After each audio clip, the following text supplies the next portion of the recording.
Jake has begun to suspect his girlfriend Hannah might be getting up to mischief behind his back. He decides to plant a recording device to see what she gets up to when he's not around. He was devastated by what he uncovered. I'm Jake, 34 years old, and I've been with my 32-year-old girlfriend Hannah for 2 years. During that time, we've had a lot of ups and downs, but I've always been committed to making things work between us. Recently, during one of our arguments, her son made a comment that set off some major alarm bells in my head. Combine that with her strange behavior and emotional distance lately, and I couldn't shake off this nagging feeling that something was off, and I started to suspect she may be cheating on me. So, I became a detective in my own relationship. I bought a covert audio recorder and stayed over at her place for the night. In the morning, I set up the recorder before I left for work, making sure it would capture whatever went down in her house while I was away. She told me the night before she was expecting a visitor. This visitor is none other than the father of her son. They're on okay terms, and he came over to hang out with their kid. This guy, though, he's got a messy history with relationships, a real deadbeat in every sense. He's got 2 other kids with 2 other women, and he's currently dating some chick I went to school with, but they don't have a kid. Yet. I've met him a few times when he's visited his son, and honestly, I wasn't thrilled about the idea of him being in the picture. When I was able to listen to the recording, I was surprisingly reassured by what I heard. Hannah and her ex had some chit-chat. He hung out and played Xbox with his son, and then he left. I was feeling pretty good about things.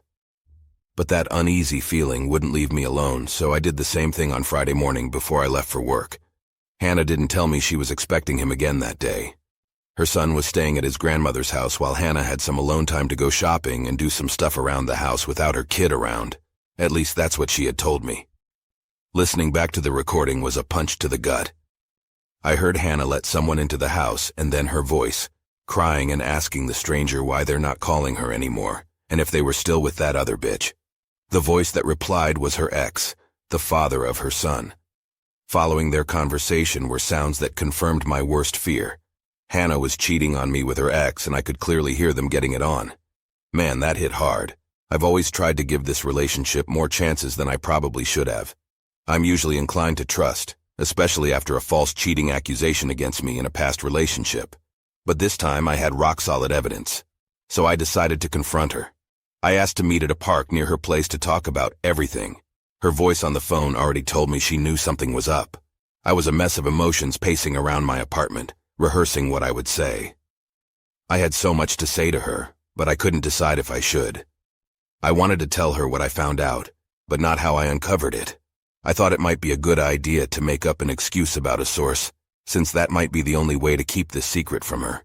Not only was I conscious of the possible legal ramifications, but also the fact that I never kept secrets from her, so for once I'd like to feel like I can keep something from her. That should drive her crazy too. When we finally met up at the park, the guilt on her face was undeniable. She knew that I knew something. I decided to break the news to her quickly, and told her that our relationship was over and that I wanted no further contact. I blocked her number right in front of her and said she should do the same. Hannah's initial reaction was a mix of surprise and defensiveness. She got angry and was yelling as she denied any wrongdoing, insisting that I was just imagining things. I maintained my composure and mentioned the undeniable evidence I had. Without revealing the specifics, her denial shifted to shock. It was clear she was starting to realize that she couldn't wriggle out of this one. Her disbelief turned to anger once again, directed at me for uncovering the truth. She accused me of not giving her the attention she needed, using it as an excuse for her actions. I'd caught her red-handed, and she was trying to play the victim and shift the blame away from herself. Why do girls always do this? They never accept responsibility and always make you out to be the bad guy. I told her about the dreams I had for us, the house I'd been saving up for, and how she had shattered it all with her actions. It hurt like hell to realize that I had invested so much in someone who didn't value me or our relationship. She cried and begged me not to leave her, and I said she could always go back to her ex and share him with all the other women he's probably still banging. Then I walked away and left her crying in the middle of the park. Honestly, it's been tough. I'm hurting, angry, and just feeling defeated. I've still got stuff at her place, but I'm considering it lost and gone forever. I don't ever want to see her again, and it's just stuff. I can always buy more stuff. If anyone has been through something similar, I'd love to hear your advice or just your thoughts on how to move forward. Thanks for letting me share my story. Thanks for sharing your story, Jake. You don't need to explain how you know about her cheating. That's irrelevant.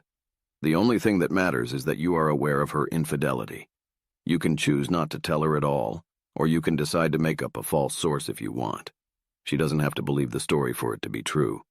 If she starts asking questions about why and how you know, bear in mind that she might be trying to come up with excuses or attempting to manipulate the situation.